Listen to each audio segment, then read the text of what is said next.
Catalogs, magazines, and books often have different sections that look similar but aren't exactly the same.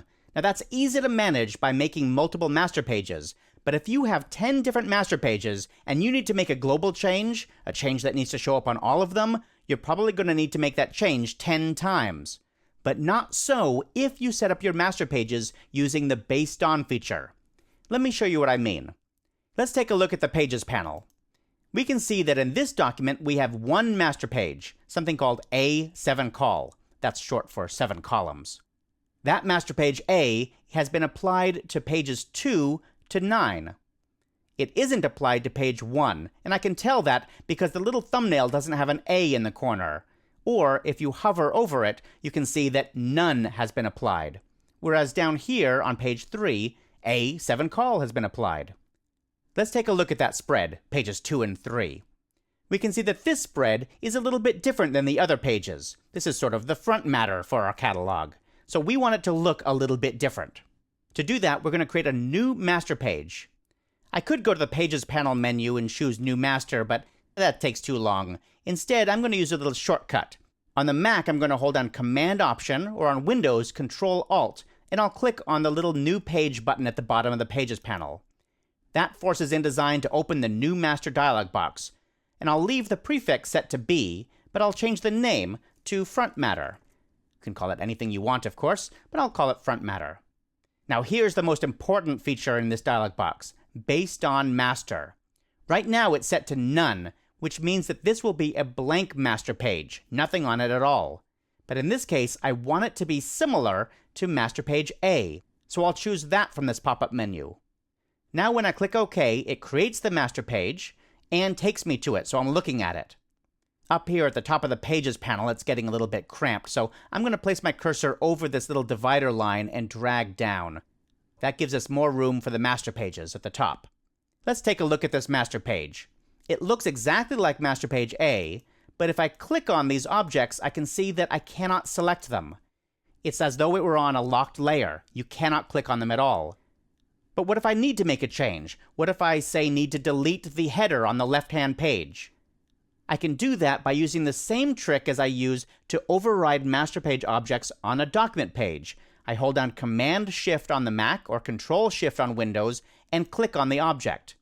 That overrides it. It takes it off master page A and makes it into a master page B object. Now I can move it around if I want, or to delete it, I'll just press the Delete key. Let's go ahead and make some other changes here as well. I'll open my Layers panel, and I'm going to create a new layer called Background. Click OK, and drag this to the bottom because this is going to be a true background layer. Anything on that layer will be on the background of all the pages in my document. And I'm going to grab my Frame tool, and while I'm on that layer, I'll drag out a frame. Let's go ahead and fill that with some color, like this pink color, and that's a little bit too much. Let's change it down to about a 20% tint. That looks good. Now I'm going to use my selection tool and Option-Shift drag, or on Windows, Alt-Shift drag this across. That duplicates that object so I have exactly the same frame on the left and the right. I know that some InDesign users would drag out a single frame that goes across the left and the right-hand page of my master page, but it's not a good idea. It's always better to have separate objects on the left and the right-hand page, not having any objects that cross over the two. Now let's put this master page into action. I'll go back to my Pages panel. I'll double-click on pages 2 and 3 so we jump to those pages, and we can see that we want to apply that master page to this spread. I could do that by dragging this master page down to page 2 and then dragging it down again to page 3, but that's too redundant. Instead, I'm simply going to select the pages down here in the bottom of the Pages panel, and then I'll hold down Option on the Mac or Alt on Windows and click once on the master page. When you do that, you're telling InDesign to apply that master page to any pages that are selected down here. You can see that the change took place immediately. The background showed up, and on the left page, the header went away.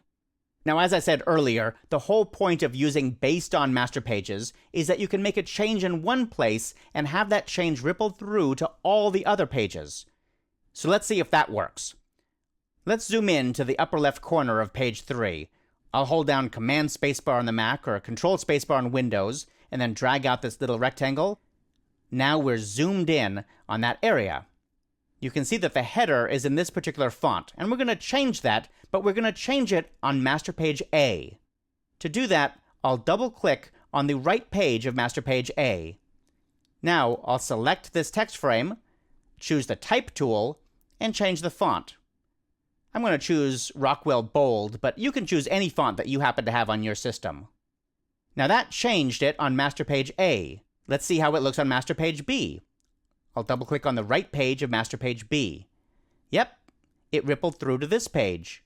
So that's great. Now I do notice that this background color is actually slightly off, so I'm going to select that and drag it over until it snaps against the spine.